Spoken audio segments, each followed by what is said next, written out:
damn it, Bobby. Fame City 30-second MCU movie review, and here we go. Starting Iron Man, coming out 2008, Iron Man. The original, the granddaddy. We're going to look back fondly on Iron Man and realize that started this whole hurrah. It definitely has aged terribly. I'm sorry to say that because I appreciate everything about MCU movies, but it's definitely aged. There's hardly any characters in it, which is weird. There's no references, which is kind of weird too because it has nothing to reference to. Yep. So yeah, Iron Man, Robert Downey Jr., his first appearance, and look at us now, 23 movies later. We've come such a long way. Oh, geez. Incredible Hulk. Incredible Hulk. Incredible Hulk. I can't say much about Incredible Hulk. Oh, you got the worst one. Incredible Hulk. It didn't really fit into the MCU the way we see it today. Uh-huh. It kind of was like its own standalone movie, kind of like the Guardians of the Galaxy was before we actually understood how it incorporated itself into the MCU. Yeah, it had Edward Norton. Norton, I'm not a big fan of old Norton in that movie, but yeah, I'll spare you the few seconds. I was going to say, you stretched that out a lot further than I thought you would. Oh, Lord. Iron Man 2 came out 2010, 2 years later. By the way, 2009, we did not get an MCU movie, so I think that's one of the rare times, besides 2020. I'm just killing time because I didn't really like Iron Man 2, so I don't really have much to say about it. We did get War Machine, which I was happy. We got a legit War Machine, not like the first one. Mm-hmm. But we did get our first War Machine with the look and everything. Very little action so we can see. Action sequences. I don't know if you remember that, but there was not a lot of battles in that one, so it kind of left a lot to be desired as far as, hey, go to the next one. Thor was so great, man. I'm telling you, man, Thor was like blockbuster hit. You're getting the best one. Man. This is fucked up, dude. What y'all do me?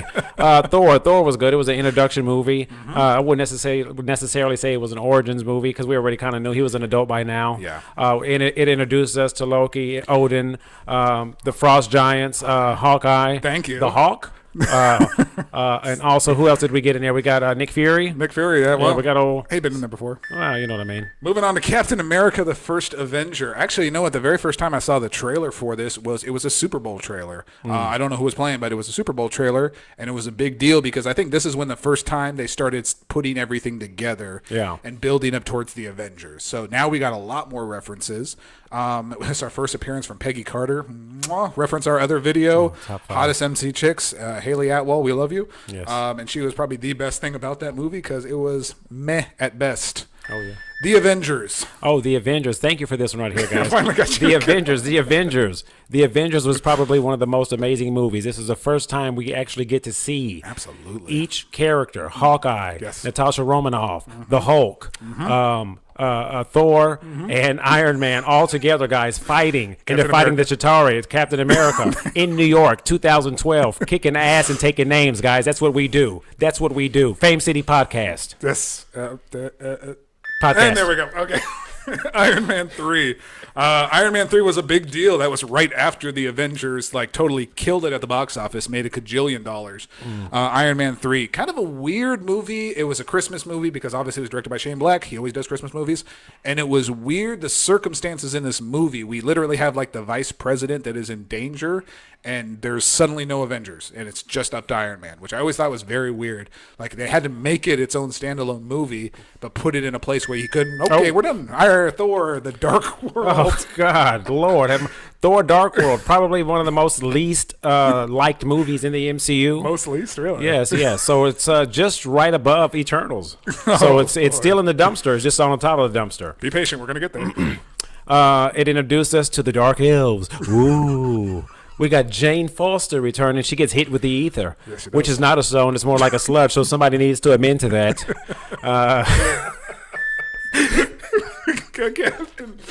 We got Captain America, the Winter Soldier, one of my all-time favorite MCU movies. Not just a good superhero movie, just a great action movie in general. I absolutely love Winter Soldier.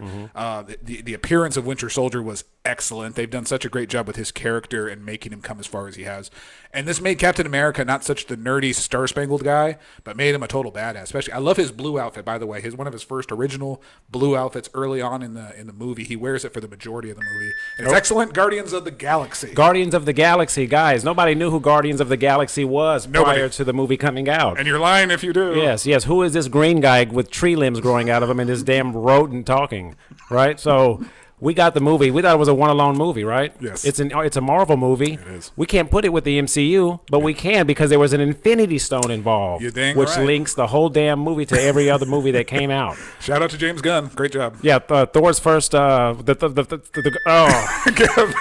Avengers Age of Ultron. Okay, Avengers Age of Ultron. They always say this is the weakest of the Avengers movies. I disagree. I really did like this one. I thought Ultron was great. I hate that this was also in the era where they had villains that they just needed to kill off in one movie. I think Ultron is a comic character that deserved more than they gave him in this movie, so it's a shame. But this was Joss Whedon, his final appearance in directing and writing these movies, and kind of backed out. But I think he left it on a high note. I don't have anything wrong with it. Ant-Man. Oh, Ant-Man. Oh, yes. Ant-Man. Yeah, so we know who Ant-Man is. Ant-Man is a guy who resembles an ant. And he can function from size to size, right? Great review. He's really good. Solid. So here it is. Ant-Man, Paul Rudd. Nobody thought it was going to be good. Yeah. I'm just going to tell you straight up. We got a comedian playing the superhero. Yes. It turned out really good. It was so good that they had to make a part 2. Yes. Okay. And working on a part 3. And working on a part 3 right now. So big shout out to Paul.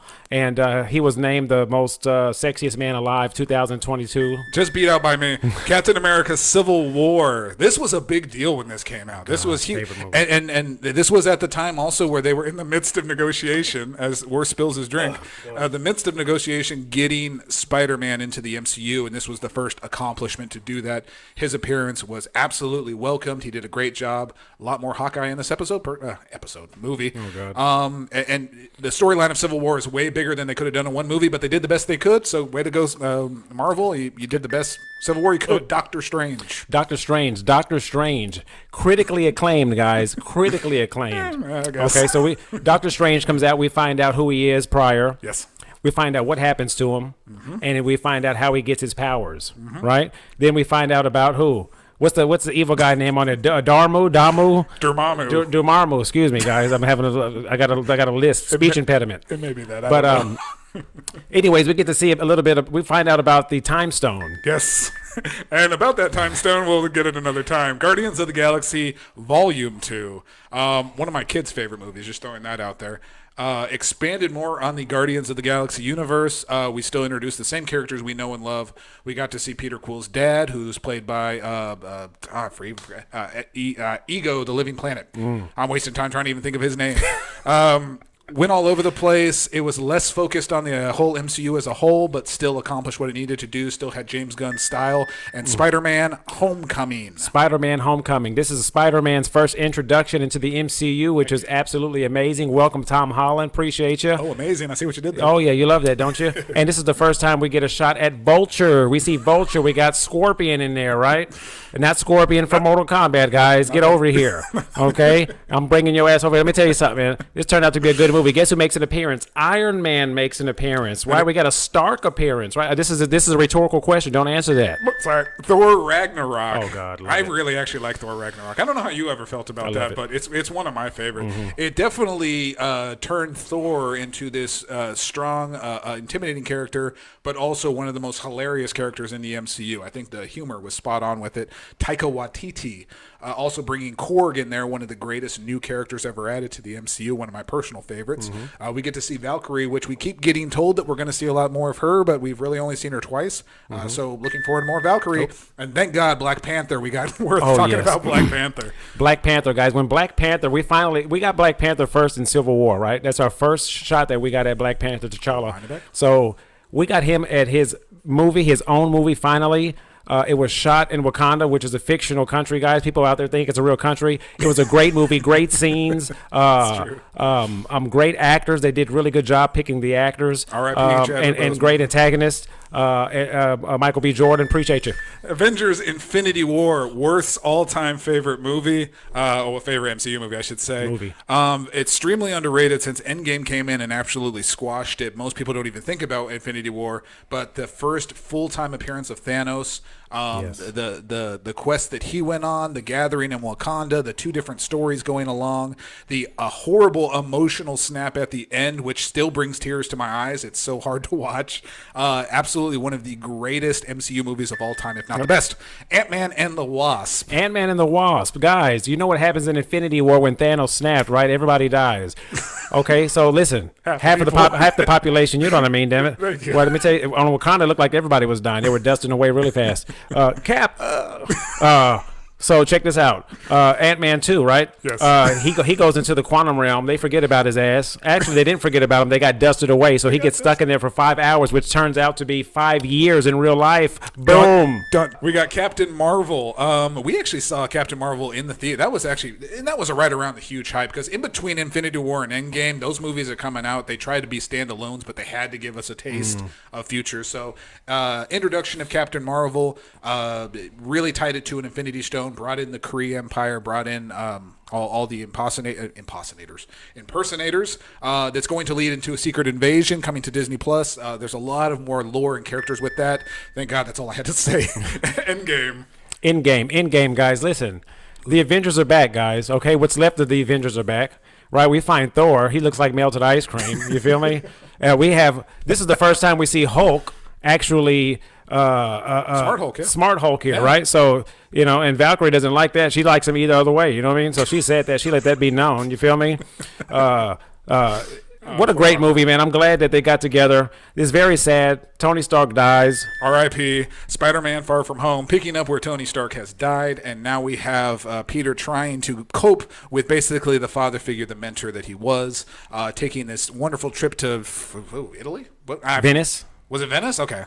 They went a couple different places. Somewhere. Yeah, and the introduction of Mysterio, the first mention of the multiverse, I want to say. People don't remember that, but that was actually the first mention before they knew what to do with it, and they actually started doing something with it.